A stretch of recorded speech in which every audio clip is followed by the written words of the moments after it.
القصر بدا كيتحول، الحيوط بدات كتنقط بالماء احمر، الاصوات ما بقاتش همس، ولات صراخ وضحك هستيري كيجي من كل قنت. الاتات بدا كيتحرك بوحدو وكيضرب في الحيوط.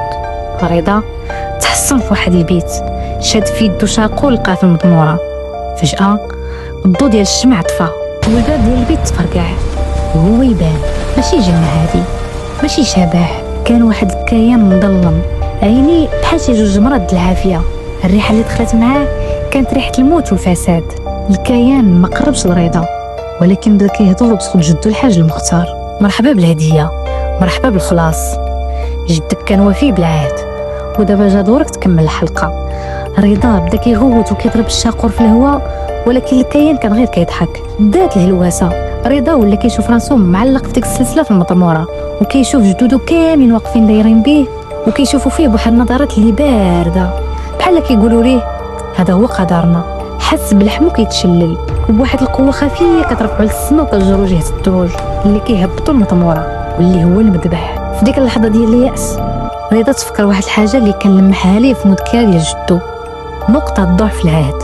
كانت مكتوبه جمله غليظه وغامضه: النار اللي شعلت بالدم ما كيطفيها الا دم خائن بالعهد. رضا فهم بلي جدو في اخر ايامه ندم وحاول يلقى طريقه يهرس بها العهد، وهو كيتجر للمطموره رضا قدر يضرب يدو في واحد المسمار خارج من الحيط. الدم سال من يديه، وبحركه يائسه رمى داك الدم على المجمر اللي كان في وسط داك البيت. فجاه القصر تهز بواحد الزلزال اللي قوي، داك الكيان المظلم بدا كيتحرك وكيتلاشى بحال شي دخان، البيبان تفرقعات والسحر تهرس. رضا خرج كيجري من داك القصر، حفيان حوايجو مقطعين والدم كيسيل منه، جرى في الغابه في الظلام ديال الليل بحال المسطي حتى وصل للطريق مع الفجر، وتماك غيب. لقاو غير الناس ديال الطريق وداوه للسبيطار. رضا عاش جسديا برا، ولكن عقليا هذيك هضره اخرى. هذه كانت قصتنا الخوت، قصه كتعلمنا اننا ما عمرنا نستهزئوا بالماضي ديالنا، وحدايت وما حداري من الطمع شي حاجه اللي ما عارفينش اصلها وفصلها. الا وصلتي لهذه النقطه من الفيديو كنحييك على الشجاعه ديالك. ما تنساوش اللايك والاشتراك، وخليو لي في التعليق واش تقدر تبات في جدودك القديمه بوحدك.